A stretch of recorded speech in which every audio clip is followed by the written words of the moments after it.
Et surtout, ils se sont fait dominer. Ils se sont fait dominer à Strasbourg, mais on a vu aussi Marseille se faire énormément bouger. Donc, pour les débuts de Sabri, déjà qui vient juste d'arriver, il faut lui laisser le temps. Il est en train de jauger l'effectif, les joueurs. Mais t'as pas le temps dans cette situation-là, Ali. Quand tu viens mais il vient d'arriver. Oui, en théorie, il faut que tu laisses le temps. Mais quand tu viens en prenant un club en cours de saison, tu as encore moins de temps que lorsque tu débutes ta saison. C'est pas évident, mais si Olivier Létang a récupéré Sabri Lamouchi, c'est que il veut travailler jusqu'à la fin de saison. Il a expliqué ça. Mais c'est difficile. La force de Sabri, c'est de connaître les hommes, de connaître les joueurs. Là, il est en train de faire confiance, je pense, à des joueurs d'expérience et de piliers comme on fait souvent les anciens. Et après, il va commencer un petit peu à faire le tri.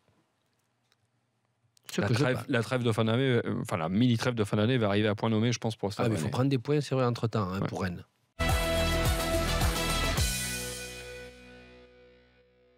J'ai vu un petit peu à la fois le coach et les joueurs.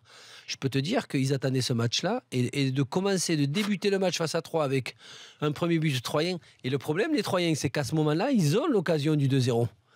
Ils en profitent pas. C'est un match sympa d'ailleurs. Ah oui, ils égalisent sur cette action un petit peu là de le Valbuena numéro 2 là. Samaritano. Ouais. Ça lui plaira sûrement. C'est un bon joueur en plus, moi j'aime bien. Et ce qu'il fait sur le geste, sur le long ballon, le contrôle qu'il fait intérieur, puis il arrive à remiser, puis à la frappe, puis Tavares après il finit, c'est assez exceptionnel.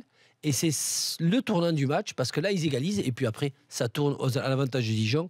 Et Troyes, après, qui se créent beaucoup d'occasions, ils ont complètement écroulé.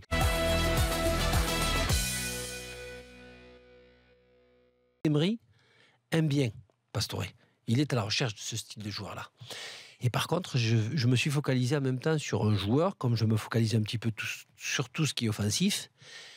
Et avec tout ce qu'on a entendu parler de Neymar et avec Emery, tu vois, dire non, on a un problème ou pas, on a eu la réponse aujourd'hui, c'est que Neymar, vous avez remarqué, il est resté à gauche.